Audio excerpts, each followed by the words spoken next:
So, let us start with from whatever we had discussed last time. We had discussed two examples of what in classical mechanics are known as inelastic collisions. In classical mechanics, we are used to not conserving the mechanical energy at that particular moment of time. We used to just conserve momentum when such type of collisions were discussed. However, we had discussed in our last lecture that in relativity, we have to also consider conservation of energy along with conservation of momentum. Hence, we had to apply conservation of momentum, which eventually led to increase in the rest mass of the combined particle from the sum of the initial rest masses. So, if we have two particles which collide with respect to each other and then they get stuck to each other, then if this is m1, this is m2, then the combined mass becomes larger than m1 plus m2. This is because we are conserving energy, and we say that effectively this type of energy is actually never lost, and whatever was the energy probably has been converted to some different form of energy, not really mechanical energy. So, these are the type of examples that we discussed last time when we said that even in the classical inelastic collision, we will have to conserve the total relativistic energy. Now, let us go ahead. In our last lecture, we had introduced a concept of zero rest mass particle. So, let us go a little bit ahead with this concept of zero rest mass particle and try to discuss in today's lecture a little more about this zero rest mass particle. See, we had said at that particular time that it is possible that this particular particle could have a finite or non-zero energy and a non-zero momentum, but in that case this particular particle must move with the speed of light. And if it so happens, you know that this is the standard expression for energy to momentum. This is the total relativistic energy, E square is equal to P square C square plus m naught square C to the power 4. So, if m naught becomes 0, this relationship just reduces to E is equal to P C. It means for a particle with zero rest mass, the energy and the momentum would be related by such simple equation as E is equal to P C. Of course, this particular particle must be traveling with the speed of light. Now, let us introduce the concept of photon. It was originally in the explanation of photoelectric effect that the concept of photon was evolved. It was realized at that particular time that the type of frequency dependence of the energy of the electrons which are released as a result of photoelectric effect can be explained only if we assume that light is particle-like. So, in fact, we discuss in photoelectric effect experiment that light has a dual nature. It could show as a particle, it could also show as a wave. So, photon was essentially, the idea of photon was created with a particle concept of light in mind, and that was necessary to explain the photoelectric effect. And this particular particle was considered to be having energy of h nu, where nu is the frequency of the wave that we have been talking about. So, if there is an electromagnetic wave or there is a light wave with frequency nu, we can imagine that this particular light consists of photons. Each one of them has a energy h nu, and of course, this particular photon travels with the speed of light. Therefore, this photon qualifies to be called a particle with zero rest mass. So, this is what I have written. Explanation of photoelectric effect indicated dual nature of light, and light could be imagined as consisting of photons having energy h nu. Now, we have just now seen the relationship E is equal to P C. So, we can find out what will be the energy of what will be the momentum of the photon. So, this is what I have written in the next transparency. Photon is treated as a particle with zero rest mass. The energy and momentum can be related by this particular expression, because E we have just now seen from the explanation of photoelectric effect experiment that E is to be given a value equal to h nu, and P must be equal to E by C from the relativistic expression that we have earlier considered. For a zero rest mass particle, it means the momentum of the photon must be given by h nu by C. So, if whatever we are saying about special theory of relativity is correct, and the way we have invoked zero rest mass particle is correct. In that particular case, a particle like photon must have a momentum also, which is equal to h nu by c.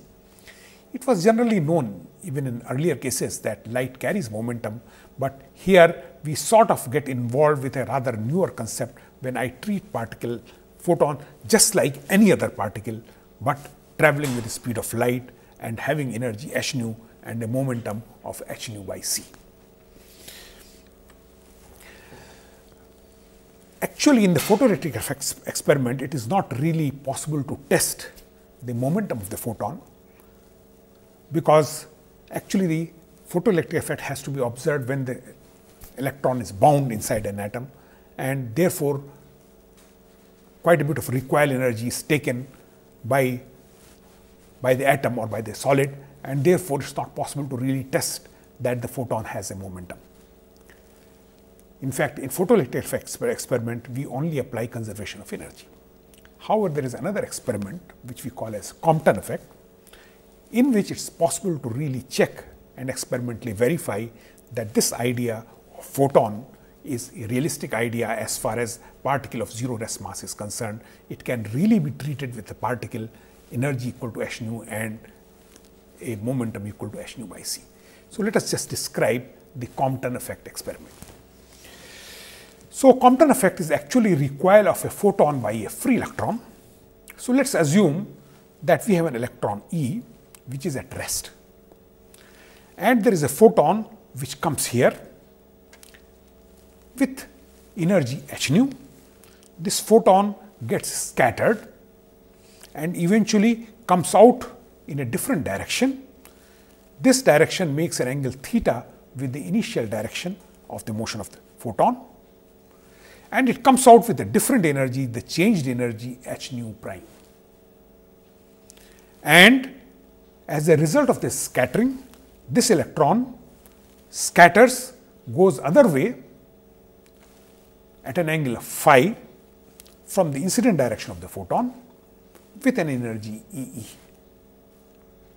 So, this is just like a simple classical scattering problem, which we are quite used, that one ball coming and another ball coming and hitting, and one ball going at an angle and another ball recoiling, except that the particles that we are talking here, one is photon and another is electron.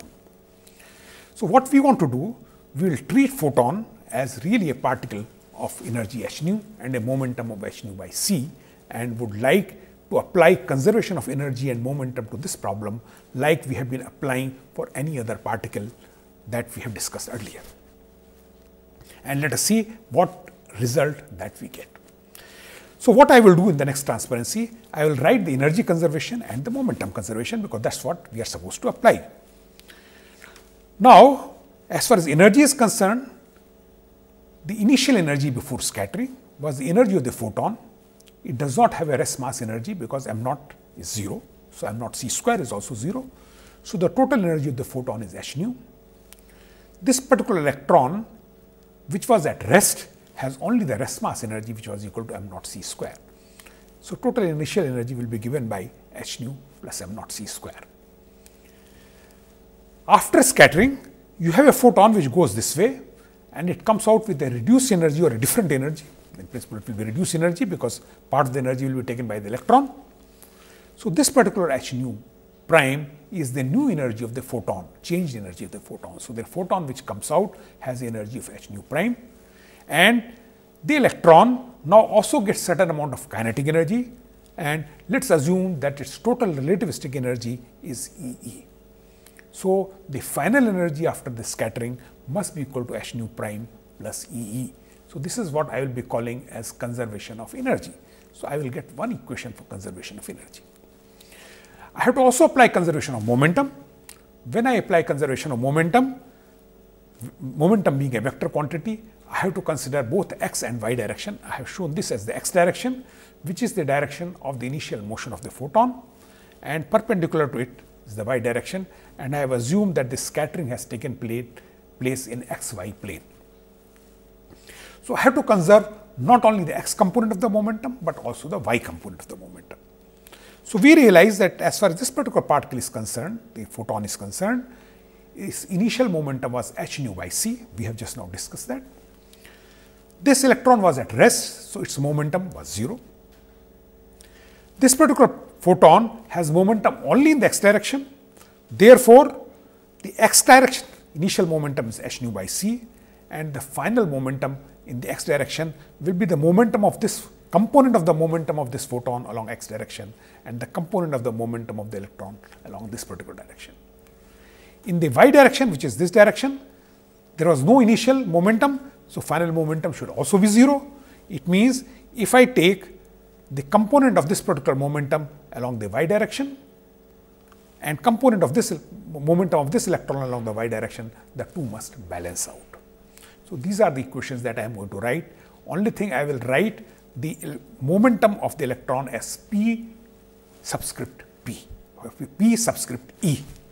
So, let us now write all the three equations which I am putting in the text transparency. Let me just show here my picture to make it clear. This was my initial photon, this was my electron.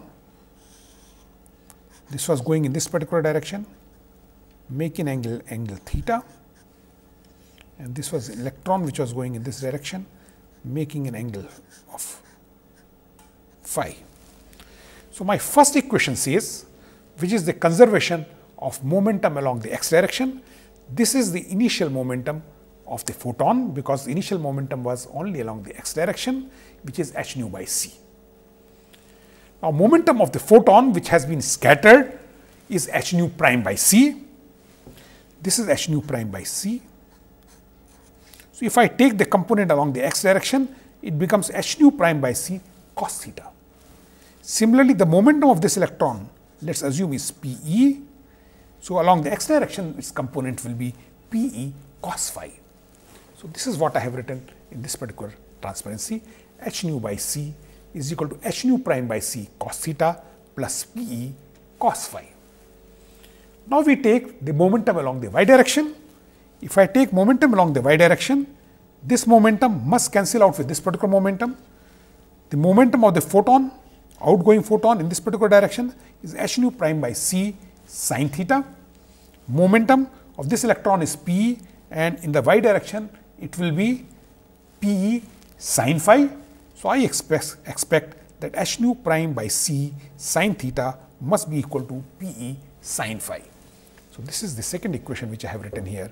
H nu prime by c sin theta is equal to P e sin phi. And this is, of course, we have discussed, is the conservation of energy, which is initial energy, rest mass energy of the electron plus the initial energy of the photon is equal to outgoing energy of the photon plus the total relativistic energy of the electron, which of course means rest mass energy plus kinetic energy. Of course, we are using symbol P e here and E. They are not independent variables, because energy is always related to momentum. Therefore, we have a further equation which relates energy to the momentum, which is written as E square is equal to P square C square plus m naught square C to the power 4, standard equation with standard relationship between energy and momentum. Now, we have to work out with these equations and try to find out what will be the scattered frequency or energy of the photon or energy of the scattered photon. As we will be discussing little later in the experiment, it is not always very easy to know the parameters of the electron that is scattered. It is somewhat easy experimentally to calculate the energy of the photon, whether it is incoming photon or whether it is outgoing photon. So, what we will try to do out of these equations, we will try to eliminate those things which are having a relationship with the electron.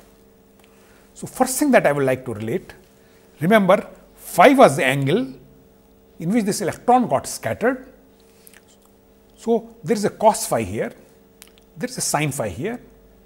So, I will first like to eliminate this phi, which is rather easy to do it, because this P e cos phi, I can take this particular thing to the left hand side. So, this right hand side will become just P e cos phi. Here on the right hand side is just P e sin phi. I square and add of them, add the two equations. If I do that, I will get here P e square cos square phi plus P e square sin square phi. because cos square phi plus sin square phi is equal to 1. So, I will just get Pe square. So, that is the equation which I am writing in the next transparency. So, I am writing Pe square is equal to cos square phi plus sin square phi, which should be equal to Pe square. This term was the term which I have taken in the first equation from the right hand side to the left hand side. Let me just go back. This is h nu by c and this was h nu prime by c cos theta. So, I have taken this to the left hand side. This is what is written here, h nu by c minus h nu by prime by c cos theta. And of course, I have squared it because I have squared and added it. In the second equation on the left hand side, we had just this term h nu prime by c sin theta. So, I have squared and added up. So, this is what I have got after using the first two equations and eliminating phi. Now, just to make these equations look somewhat simpler, what I have done, I have multiplied by c square from both the sides.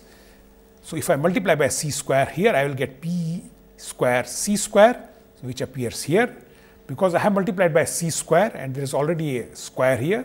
So, inside it will get multiplied by just c. So, when I multiply this by c, I will just get h nu here. When I multiply it by c, I will just get h nu prime here. When I multiply by c here, I will get h nu prime. So, I get this equation as P square c square is equal to h nu minus h nu prime cos theta square plus h nu prime sin theta square. Let us open this equation and try to see whether we can still simplify it. So, I have to just take the squares and again try to manipulate the terms. This is what I have done here, same equation which I have written on the last transparency, h nu minus h nu prime cos theta square plus h nu prime sin theta square.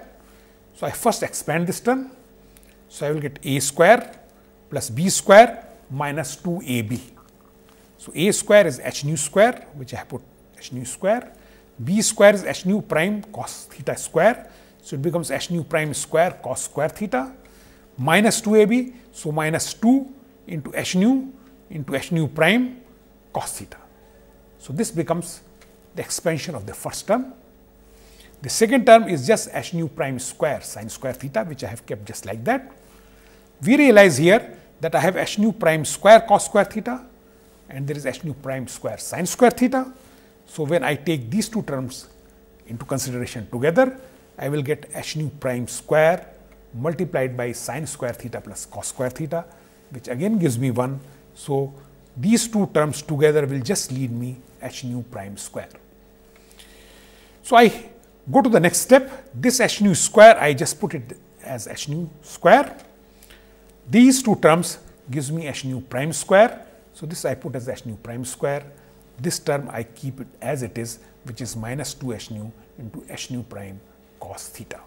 So, this is what I have got after elimination of the phi term, a relationship between energy, momentum and this particular theta corresponding to where the energies of the incident photon and the outgoing photon. Now, this P square C square I can also evaluate from conservation of energy, and as I said, our idea is to eventually eliminate anything which has to do with electron. Here we have the momentum of the electron.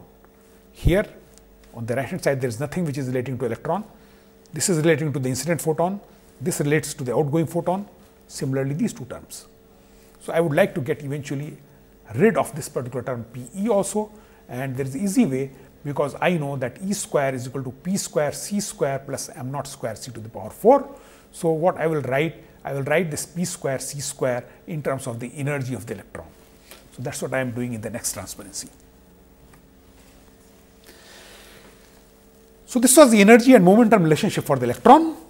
I have just taken P square C square on the left hand side and written this as E square minus m naught square C to the power 4. Now, this energy I have taken from the energy conservation, which I have written earlier. This was my energy conservation equation, m naught C square plus h nu is equal to h nu prime plus E. So, from this I can extract E. This E will be m naught C square plus h nu minus h nu prime. So, I know what is E. So, I will substitute this E here. Then I will get on the right hand side everything in terms of h nu's. This P square C square I will eliminate from the first equation which I have just now written, and therefore, I will get rid of energy of the electron as well as the momentum of the electron. So, let me write this particular equation which I have written here. For E, as we have just now seen, I have written from this equation h nu plus m naught c square minus h nu prime. I have just slightly reorganized these terms, minus m naught square c to the power 4, which was here, which I just brought here. Now, expand this particular equation. Now, we have a plus b plus c square. So, we have to take a square plus b square plus c square plus 2ab plus 2bc plus 2ca, all those things. So, let us do it. So, let me just take the square of this particular quantity. I will take h nu square, which is here. I take the square of this quantity, which is h nu prime square, which is here. Remember, there will be a positive sign here. Then there will be square of m naught c square, which becomes m naught square c to the power 4. And this m naught square c to the power 4 will cancel with this m naught square c to the power 4. So, I am not writing neither this term nor that term. So, I have written only these two terms out of the square terms. Now, I have to write 2ab. When I write 2ab, I write this as 2 h nu into h nu prime to m naught c square, which I have written here. Sorry, 2 h nu into h nu prime, this is A and this is B. So, 2 h nu into h nu prime, because there is a negative sign here. So, this becomes minus 2 h nu into h nu prime. Now, this m naught c square has to be multiplied by this with a factor of 2. This also has to be multiplied by this as a factor and have a factor of 2.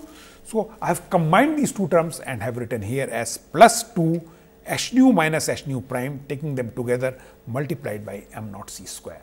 So, I have just expanded this particular term here, and using this particular thing, I get this as the value of P e square c square. Let us see whether we can simplify it further. This is what I have written earlier: h nu square plus h nu prime square plus 2 h nu minus h nu prime m naught c square minus 2 h nu prime. This I am equating with P square c square, which I had obtained earlier for elimination from the conservation of momentum equation, which, if you remember, was h nu square plus h nu prime square minus 2 h nu prime cos theta. Let me just bring you back to that transparency. This is what we have written earlier: P square c square is equal to h nu square plus h nu prime square minus 2 h nu prime cos theta. This equation was obtained by eliminating phi from the first two equations of the inner momentum conservation. The second P square c square I have got by applying energy conservation. So, I can equate this right hand side to that right hand side, which I have done in this particular transparency.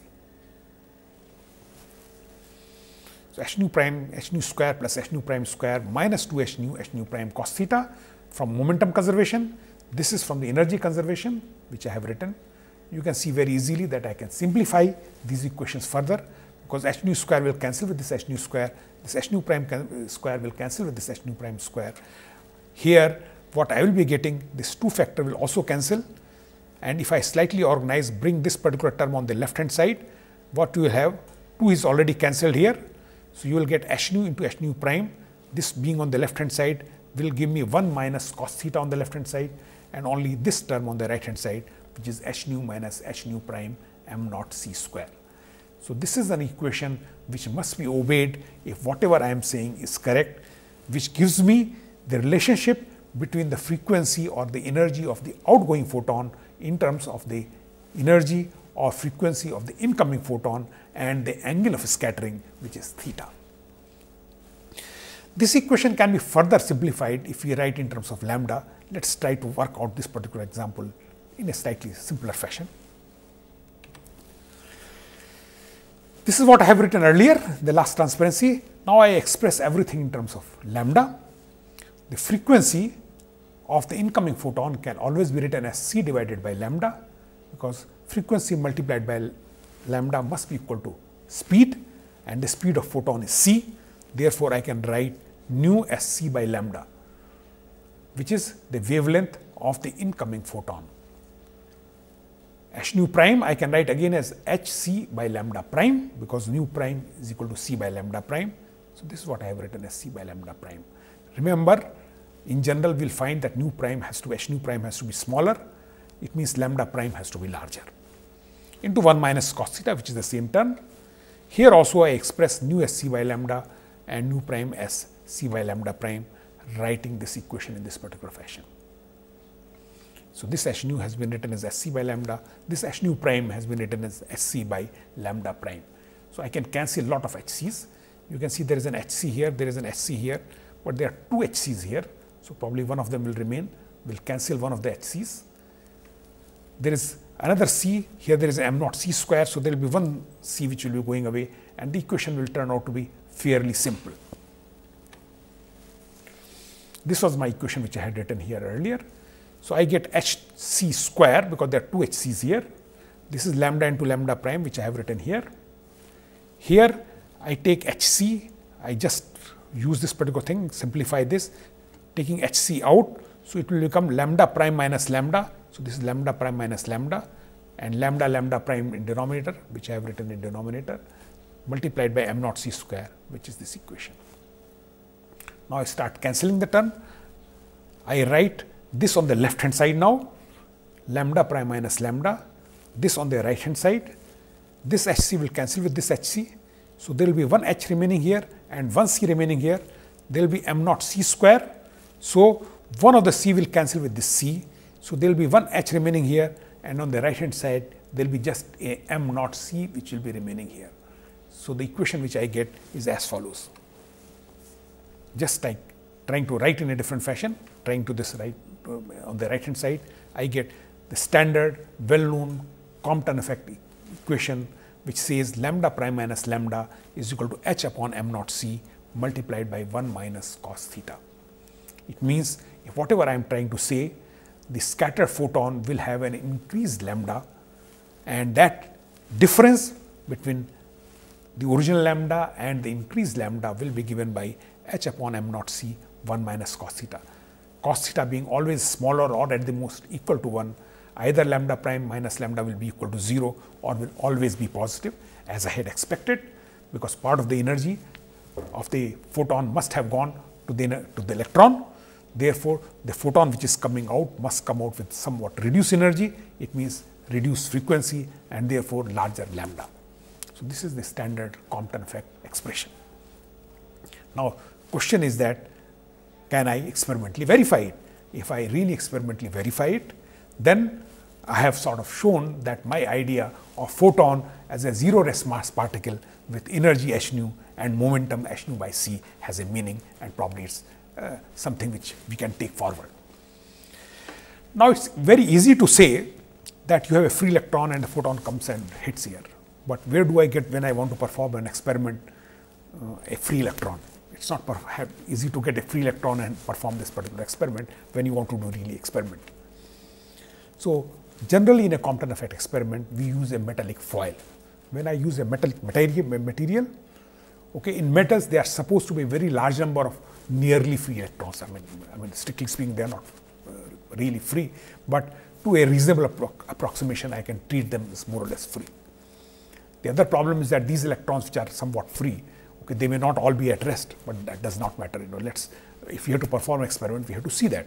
So, what we do, we take a metal and allow frequency electromagnetic wave.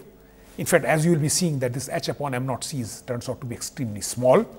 Therefore, the change in the lambdas are very, very small.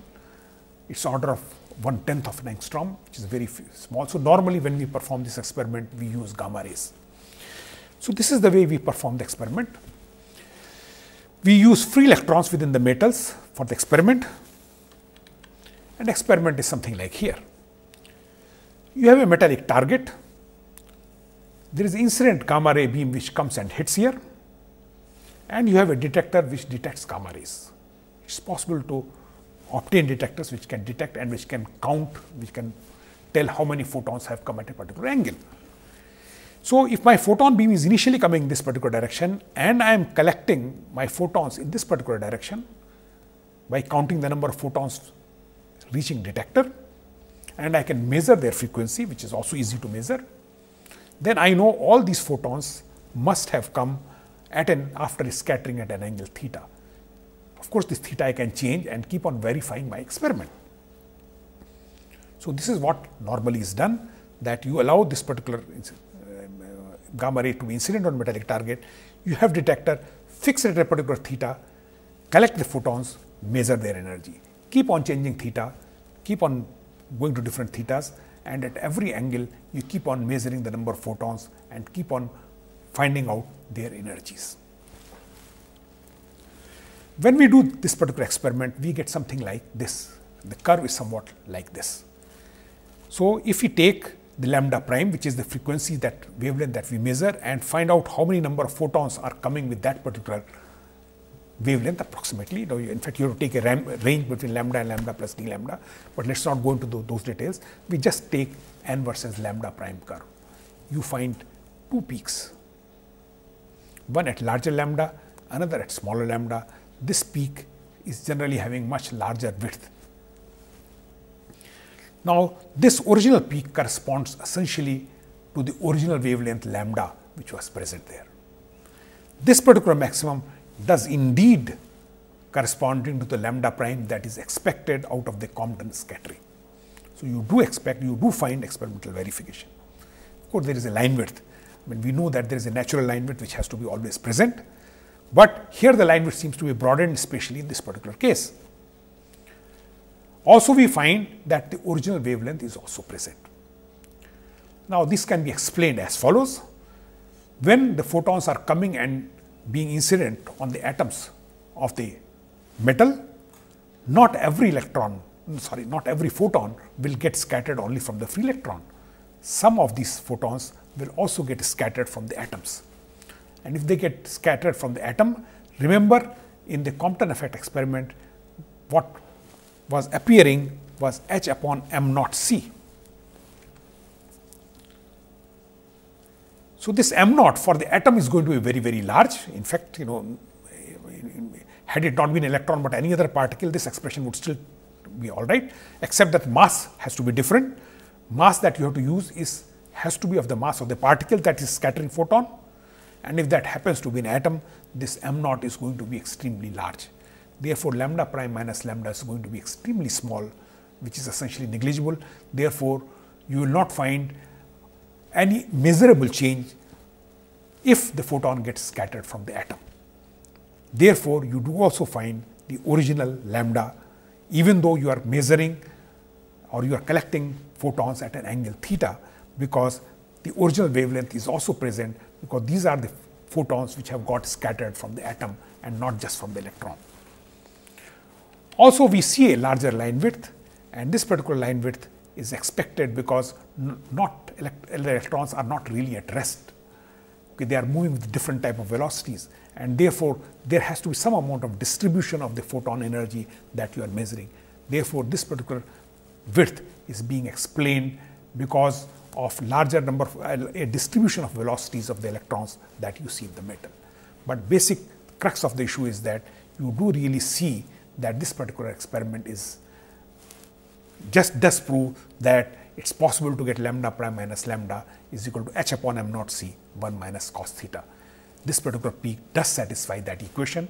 Therefore, we can treat photon really as a particle with energy h nu and a momentum h nu prime by c. So, this I have sort of written in the conclusion of the Compton effect experiment. The original wavelength is due to the scattering from core, and large line width due to velocity distribution of electrons. Now, once we have come to these issues of photon, let us try to discuss one or two problems based on the photon. All that we have said now, that photon is like, in relativity, is like any other particle. Only thing special about the photon is that its rest mass is 0. Otherwise, as far as conservation of energy and momentum are concerned, they can be treated just like any other particle. Okay. So, let us take one particular example in which there are particles also involving photons. So, this is my example. This example is little bigger, so let us try to slowly understand this particular example before we try to work it out. So, there is one particular particle which has a rest mass of 135 MeV by c square. See, as I have told you earlier, that rest mass is often expressed in the units of energy. So, we can write this as 135 MeV, but actually it means is that its rest mass is 135 MeV by c square. It's m naught c square, which is 135 MeV. So, we will write in this particular expression the energy always in the unit of MeV by c square. So, it has a rest mass of 135 MeV by c square. I am sorry, I will write mass in the units of MeV by c square, and is found to be 0.8 c. The speed of this particular particle is 0.8 c in a frame S prime. Normally, you have been giving in the frame S, but here problem is slightly different. So, this particular speed has been given in a different frame S prime, and the speed of this particular particle as measured in S prime is 0.8 c. And this S prime itself moves relative to S with a speed of 0.6 c. So, we have a frame S. In this frame, S prime moves with a speed of 0.8 c. I am sorry, S prime moves with a speed of 0.6 c, and in this particular frame, S prime frame, a particle moves with a speed of 0.8 c. Now, next part of the problem, all the motions are collinear and are taken to be along x direction. So, we assume that everything is moving in one line. In S prime, it is found that the particle decays into 2 photons. So, what is found that, of course, if it decays in S prime, it has also to decay in S, but the final things are all given in the frame S prime. So, what we find that this particular particle decays into 2 photons. So, particle is no longer existing, but it has now become 2 photons. 2 photons have emerged and the particle disappears, so to say. Now, it is found that in this particular frame of reference S prime, each particle makes an angle theta prime with the initial direction of the particle motion. Now, question is, find the angle theta prime and the frequency of photon in this particular frame. In fact, instead of frequency, I can just find the energy. Once I know the energy, I can always find out the frequency. Find the angle theta and the frequency also in the S frame, okay. Though my experiment has been described in S prime frame, but I have also to find out these corresponding quantities in a different frame, S frame. So, this is my picture which I have shown here. This was my S frame, this was my S prime frame. S prime moves relative to S with a speed of 0.6 c. I have shown everything in blue here just to match with this particular frame of reference. So, as far as the observer sitting in S prime is concerned, that particular observer observes that this particular particle suddenly disappears and 2 photons come, and they make equal angle with respect to the initial direction of the motion of the particle, and this angle is theta prime. This is theta prime, this is theta prime with respect to the original direction of the motion of the particle. Let us assume that this photon has the energy of E prime P1. Let us assume that this particular photon has the energy of E prime P2. Question is, what is the frequency of the photon and rather photons, and what is this angle theta prime? What has been given in this particular problem is only that this angle and this angle are same. Having now discussed conservation of energy and momentum and discussed the fact that photon is to be treated like any other particle, this problem is like any other simple problem of collision or scattering, in which all I have to do is to apply conservation of energy and momentum, but relativistic equations have to be used. That is all. So, because the problem has been given in S prime, so let us first try to find out before collision or before this particular decay has occurred, let us not use the word collision, the decay has occurred, what was the energy and what was the momentum. So, everything is being written in the S prime frame of reference. Once I write in S prime frame of reference, the particle speed is 0.8 c. So, if I write S prime frame, the speed of the particle is 0.8 c. So, using this particular u, I can calculate what will be the value of gamma u. And as we have seen earlier, gamma u corresponding to 0.8 c always gives out to be a comparatively cleaner number, which is 5/3. Once I know gamma u, I can find out what is the energy of this particular particle, because energy of the particle E is given by gamma u m naught c square, and m naught c square I have been given is 135 MeV.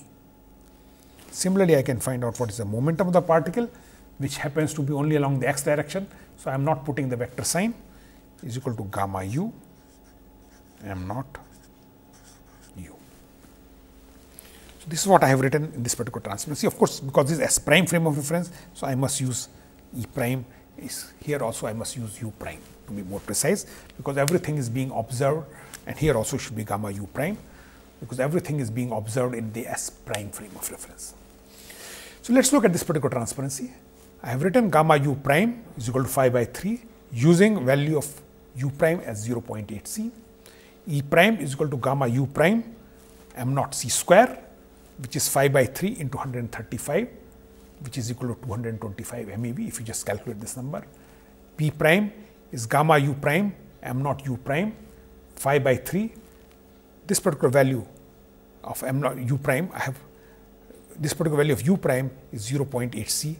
For m naught, I have used the value of 135 by c square, because m naught c square was 135 MeV. What I have done here, I would like to express the momentum in the unit of MeV by c. So, one of the c I have retained here, one c cancels from this. So, there has to be one c in the denominator, because there is a c square here and there is just c. So, I cancel only one of the c, another c I retain in the units.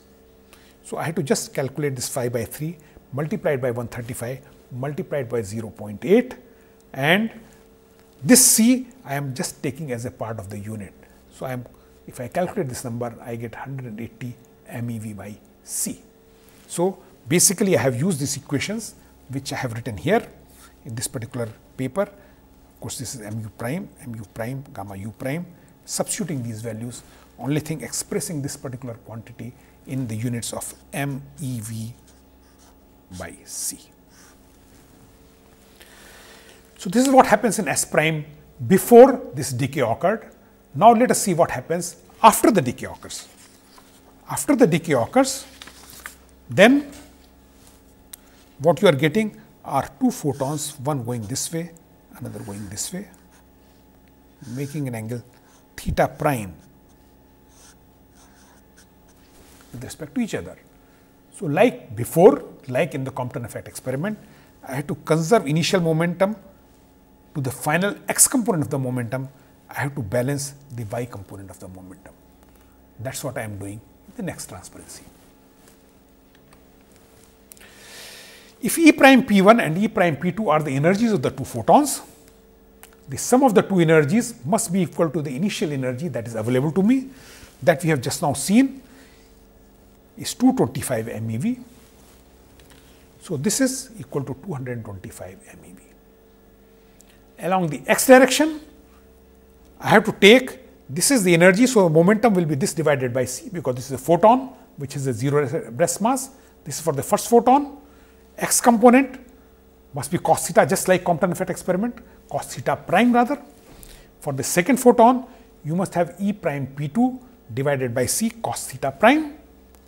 This must be equal to the initial momentum, because the initial momentum was only along the x direction, which was 180 MeV by c. As you can see here, it was 180 MeV by c. So, I am writing this as 180 MeV by c. In the y component of momentum, in the y direction, there was no momentum initially. So, final momentum must also cancel out. Therefore, E prime P1 by c sin theta prime must be equal to E prime P2 by c sin theta prime, because these thetas are same, sin thetas have to be same, c of course have to be same. So, I get E prime P1 is equal to E prime P2. It means both the photons must have the same energy, and if they have the same energy, I know their sum is 225 MeV.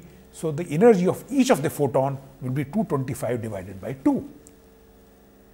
So, I get immediately the energy of the individual photons. Now, I know the energy of the photon, which I can substitute in this particular expression.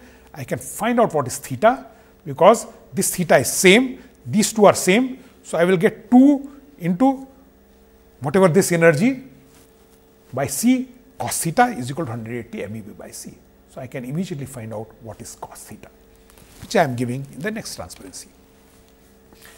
So, as I said that E1, E prime P1 must be equal to E prime P2, which is 225 divided by 2, which turns out to be equal to 112.5 MeV. And cos theta prime, in the right hand side there was 180. See, this is equal to 225 by 2, but the two terms are equal, so this becomes just 225. So, cos theta prime, this C cancels with this C. So, your cos theta prime just becomes 180 divided by 225, which is written here, from which you get theta prime is equal to 36.87 degree. So, approximately at an angle of 37 degrees, these photons will get scattered from the incident direction of the motion of the particle. Now, the question is that we have to find the same information in S frame of reference. What I can do, I have to use energy momentum transformation. I go back to S frame, find out the energy of the particle and do exactly the same thing as I have done here. So, that is what I am doing in the next transparency. I go back to S frame from S prime frame of reference. So, in S, transform the energy momentum of the particle before decay. And because I am going from S prime to S, I will be using an inverse transformation. That is what is being shown in the next transparency. If you remember, this was the equation of the momentum transformation, and I have put a plus sign because I am talking of inverse transformation going from S prime frame to S frame. So, P will be equal to gamma P prime plus V E prime by C square. So, I know what is P prime of the particle before it decayed. I know what is the energy of the particle before it decays. I substitute in this particular expression, I should be able to get the momentum of the particle before it decays in S frame. Of course, gamma that I have to use is between S and S prime frame, and their relative velocity is 0.6 c and not 0.8 c, and corresponding to 0.6 c, we have seen many times earlier, gamma turns out to be equal to 1.25. So, this gamma is 1.25. Momentum P prime was 180 MeV by C. So, this unit I have retaining here, plus V, which is 0.6 c. So, there is a 0.6, and there has to be one C will cancel with this C, another C will come out in this unit. This is 225 MeV. So, this everything becomes in the unit of 225 MeV by C. So, if I calculate this thing, I get 393.75 MeV by C. So, this is the initial momentum of the photon, momentum of the original particle before it decays in S frame. Similarly, I can calculate the energy. For energy, I have to use energy transformation. Again, I have using a plus sign because I am talking of inverse transformation. So, E will be equal to gamma E prime plus Vp prime. Gamma is 1.25, E prime was 225, P prime was 185 MeV by C, and there was a 0.6 c, which is the speed. So, this c will cancel with this c, everything becomes in the unit of MeV. So, I get 1.25 multiplied by 225 plus 0.6 multiplied by 180 in the unit of MeV. So, my energy, if you calculate this number, turns out to be equal to 416.25 MeV. So, now problem is exactly similar of what we have discussed earlier, except that now the initial particle energy is 416.125 MeV and its initial momentum is 393.75 MeV by C. Then we apply exactly the same way transformation and conservation of energy and momentum and get the new angle, get the angle in S frame. So, that is what is being done here. It is just exactly the same equations that I had written in S prime frame, except that instead of prime I have removed those primes, and the numbers that I am using are those numbers which correspond to the energy and momentum in S frame. As far as energy is concerned, in S frame it is 416.25. So, this I have written here. As far as the momentum is concerned, is 393.75, which I have written here. I am not using prime because this is everything is in S frame, and otherwise all the equations are exactly identical. Once I write this particular equations, exactly the same way I will solve, I will get EP1 is equal to EP2, and therefore, the energy will turn out to be half of the energy. I substitute it back and get the new cos theta. So, I get just EP1 is equal to EP2, that number divided by 2, we get 208.125 MeV, and cos theta turns out to be 393.75 divided by 416.25, which is equal to 18.92. Now, we can verify these numbers. In fact, what we have done, we have used transformation before the particle got decayed. I could have even used the transformation after I have obtained the photons, because their energy will also be transformed, their energy and momentum will also be transformed when I am going from S prime to S frame, because for us photon is like any other particle. So, I can use exactly the same transformation equation even for photon. So, that is what I am going to do next and show that I get the same result. So, I said verify, we can verify the results by transforming the photon energies and also momentum. So, let us look at photon 1 in S prime frame of reference.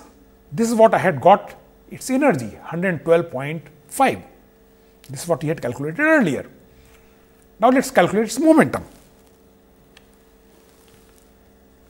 This particular particle was moving at an angle theta prime from the incident direction. So, if I take the x component of the momentum, this was the momentum, total momentum of the particle of the photon multiplied by cos theta prime, which I had already calculated as 180 divided by 225. This was the energy. This C I take in the unit of the momentum MeV by C. So, the x component of the momentum, if you calculate this number, turns out to be 90 MeV by C.